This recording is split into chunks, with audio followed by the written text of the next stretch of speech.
wherever you are in the universe. Welcome to another edition of the Return Us podcast. As always, I am Marvin. Call me MC.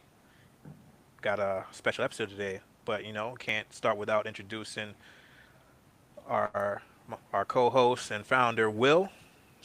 Talk to the people. Yep, thanks, Marvin. William McCoy with Karuti, also co-founder of Karuti, also the co-host of the Returners podcast, a podcast where we dig deep into founders, specifically in Africa and creators in Africa. And today we have Baraka with us. Baraka, introduce yourself. Tell us a little bit about what you do, and then let's just have a conversation, man, brother, about what's going on. So Baraka, up to you. Okay, sure. Okay, sure. I hope everybody can hear me. Yep. Yep, loud and clear.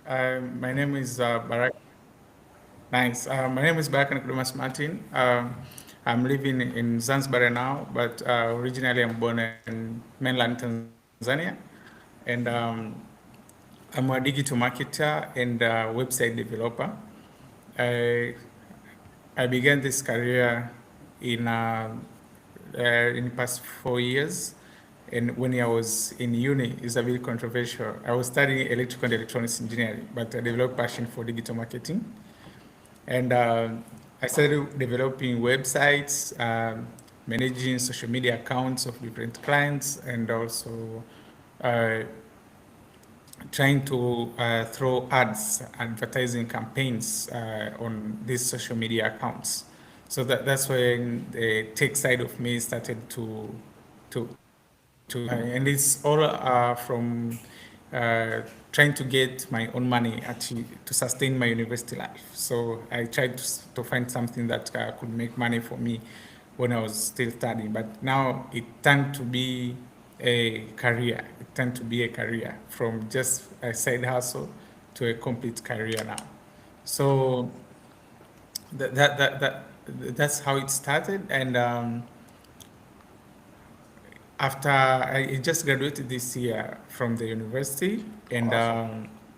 now after the graduation on my engineering course of studying electrical and electronics engineering, I said like I need I need to continue with what I was doing practically.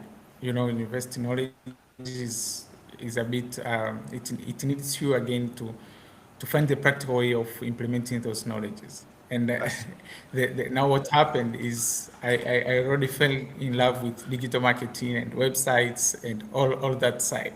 So I say like I have to proceed with this. So right now I'm working with I'm working on the website development for different clients as a freelancer here in Zanzibar, but also I'm managing online traveling agencies accounts, these OTAs like Booking.com, Airbnb, TripAdvisor. Yeah, so a lot of hotels depend on that to make money here on the island. But unfortunately, the administration with the staffs inside the team may lack necessary knowledge to integrate, to manage, to troubleshoot. So that's main thing that I'm doing, as well as developing websites. sounds like you have a Now on the side, sounds like you have a diverse skill set, and we appreciate that. Maybe we can there's a question everybody's been posing, in light of a lot of the different things that have transpired in Tanzania. How does the political culture has it affected your entrepreneurial business, and how are you dealing with the political climate? Maybe you can sum that up shortly. sure. Is you can't escape from this question, Yeah. especially when you're talking to somebody outside Tanzania. Yeah, the political situation, especially on this last election was very worse. That's the truth. But it affected somewhat on my side, on my career, because I'm based in Zanzibar, and most of the clients I'm serving here in Zanzibar. So there was a bit of a challenge because internet shut down Yeah. for those days, for all that week. It means I did not work. I did not work. Also, just imagine the guests to find the hotels when the internet is not there. You can imagine how it was. You can imagine how it was on those days when the internet was shut down. And there was a bit fluctuation of in several cancellations of arrivals of clients here. So hotels received several cancellations. But what changed a bit is some did reduce the budget for advertisements, and I'm throwing ads, so it means that section of that line, that service line declined, but the other lines remain constant. For example, managing the booking systems, managing this online travel agents, on my side remain constant because it's the backbone of every hotel here on the island. So, yeah. Yeah, definitely, definitely. So And can you? one thing to point out is, sure. No, go ahead. Go ahead. One thing to point out was what? Yeah, well, one thing to point out is here in Zanzibar is a bit cool and was like less affected. Like we just got the side effects of what happened in the mainland. The issue happened in the mainland. Yeah. Oh, I see. Definitely. So what is as far as being an entrepreneur and being young, what is can you briefly Yeah. describe what it takes to start a business or to take the entrepreneur path as a Tanzanian citizen and from somebody like ourselves looking from the outside in? What does it take to start a business? What are your challenges? What are the pros? What are the cons? Sure. Uh, Honestly speaking, as as a youth, especially in Tanzania, is it needs you to be somebody who goes extra miles. If you Okay. follow the education path, the established education path, I think you'll never be an entrepreneur, especially in Tanzania. Where, for example, myself, just to know about pitch decks, just to know about the word startup. I had the word startup the first day when I was in the second year at uni. The Okay. terminology startup, you can Wow. imagine. But Wow. but in some countries, for example, in that time I was hosting the students from African Leadership Academy. They have this program of when they are in holiday, they train fellow youth about entrepreneurship. So Yeah. I hosted them in Tanzania, and I was volunteering with an NGO. That time I was volunteering with an NGO. So I hosted the students of African Leadership Academy coming to teach the fellow youth about entrepreneurship and teaching them business. Sorry, one time. Yeah.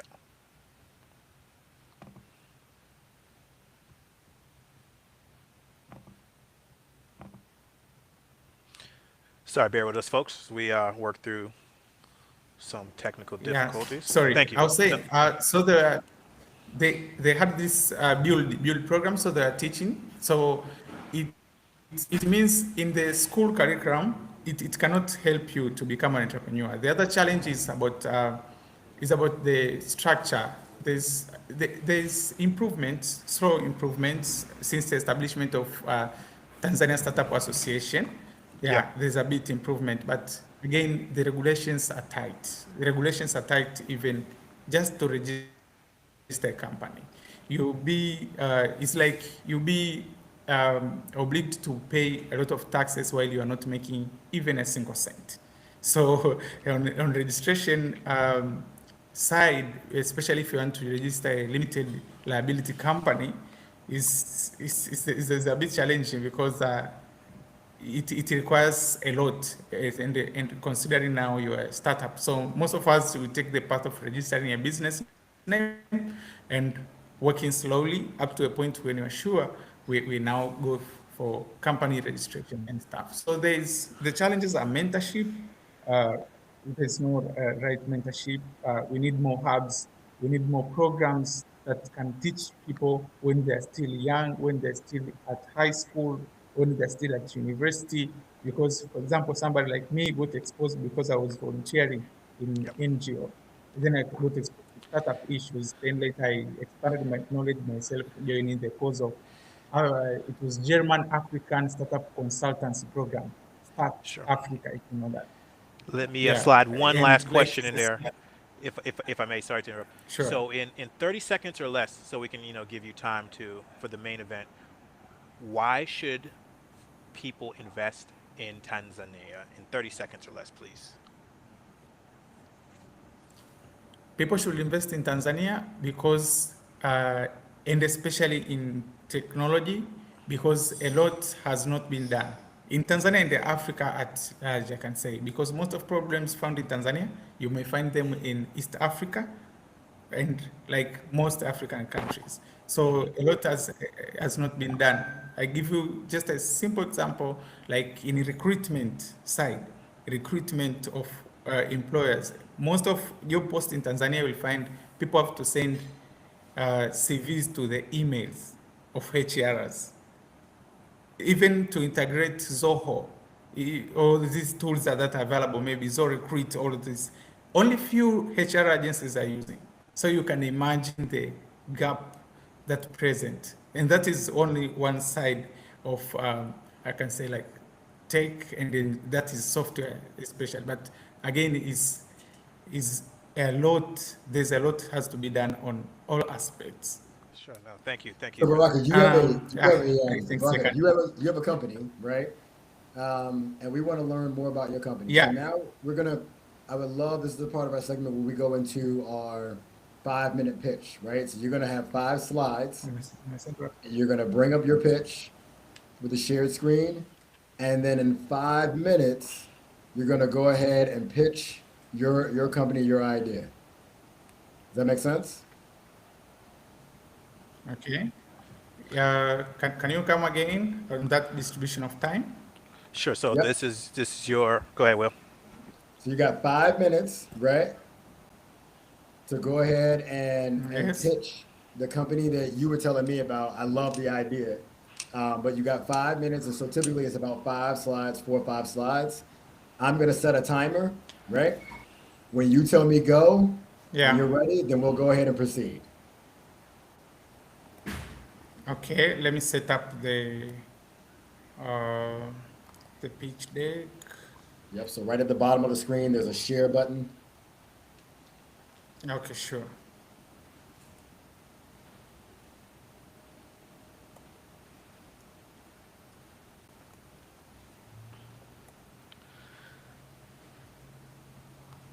Which one is better, sharing the screen or presentation?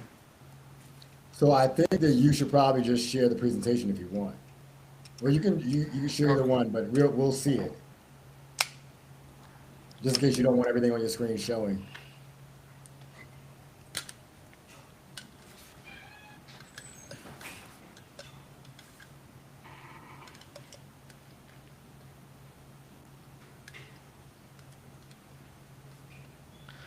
All right, we can see your screen, my friend.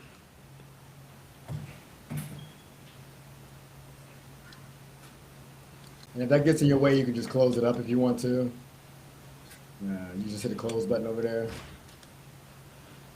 You can see now. I can see it, but our screen, the Riverside screen, the studio screen is blocking it. So you can just close that if you want. Like, There you go. I should not share the whole screen. I should only share There, the presentation. there you go. Okay. Okay, so, So you let me know when you're ready. as I You said- ready? yeah, I'm ready. I'm ready. Okay. All right. So 3, 2, 1, and go. Okay, sure. So my company name is called Tech Janja, and Tech Janja is a company that focuses on building solutions that can help marginalized communities to access daily life informations and mobility too. And our flagship product is Miwani Janja. Miwani is Swahili word, which is spectacles. It just means spectacles, and Janja, it means clever. So this is a clever spectacle. So it's an AI-powered smart glasses for the blind, which can help now to navigate through the environment, but as well as study easily. So the current situation, how it is one who is able to see. So somebody who is able to see is enabling the one who is not able to see. Like here is something we are in front of you. There's a chair in front of you. There's somebody in front of you. There's a blackboard. Here is the book. That's how it works. And the most pain point that led us to build this solution is personally I started with disability students. On, on primary school, I started with people who cannot see, people who cannot hear, and some who were using wheelchairs. So I saw how hard it is for a person who is not able to see, how hard it is to get access to education, like to read and write, because only few books are coming in a braille form. You know, these people are using braille because there's braille technology. Only few books are coming to Tanzania in that form. So what happens is somebody who is able to see has to read for somebody who cannot see. And then they change now that information to braille so that they can memorize later. But now this was the first and the foremost idea came up, like, let's help them at least to read these books alone, and then they can convert to braille using their hands, but at least they can read alone, not when somebody is there for them, not somebody to read on their behalf. So that was how this idea came up. And okay, 3 minutes down. So that's the main idea of this project. So it compounded now, like, to also enable mobility, like to enable them now to see and move around the environment. So this flagship product will help now, will help now the people who cannot see at all to read, because it has a camera. Now they can and they can ask, so they can ask the spectacles, like, hey, can you read for me? And then it can read, and also it can describe people in front, can describe the environment, and that's the stable features that we have. What we are still working on now is the navigation to be able to move around. Some of the solutions that are available that look like us, there's this InVision, ORCam, there's Meta by Ray-Ban, but now they have very high cost, but again, they are not designed for the totally blind. Most of them, they're designed for people who can see. They are like luxurious. Most of smart glasses are luxurious for the people who can see. And so how it works, as I say, the user speak. Oh, 1 minute, okay. The user can speak, the AI process the scene, and then it answers through the audio. And I've already explained why we are different from others. The amount of fund we are raising right now is USD 90,000, and use of the funds is to finalize the hardware and software, and also to have 50 validated MVP units and real-world piloting. I think my time is up. Outstanding. Thank you. Thank you so much. And thank you for sharing that vision. And especially thank you for emphasizing a product that helps a marginalized community. We really appreciate that. Before we go, can you share some of do you have social media you want to share, or where can people reach and find you? Okay. Where can I write? No, if you want to just if you want to mention your social media. So if you hit stop sharing, see where it says stop at the bottom? Right there at the bottom screen, it says stop. Yep. Sure. There we go. So Baraka, thanks. Thanks again. Really appreciate it. everyone out there, Baraka, we hope to be one of our companies on our upcoming platform, Karuti, where you'll be able to see more of his milestones, get more details about what's happening with him and his company, and potentially be able to pledge money to this amazing product that is serving a community that is often overlooked. Baraka, any final words that you want to say towards the live audience? Uh, I would like to thank for the prompt opportunity to give my pitch to about my company, and I'm very grateful to see like there are people who are eager to support innovations in Africa. What I would like to say is, let's come together, let's build solutions, and let's make them come to life, because that's the most important thing. Wise words. Thank you, sir. And again, we look forward to seeing you on our platform, Karuti, and we look forward to much success in your future endeavors and your entrepreneurial pursuits. Everybody out there, we're going to be showcasing many more entrepreneurs in the coming weeks. So if you're out there and you're listening and you have an idea, startup, or project, this is your time, opportunity, and space. And we'd like you to not just join us, but return with us. All right. So like, once again, I'm Marvin with Karuti.com. William McCoy, we really thank you guys for coming along. Take care. And thank you, Barack.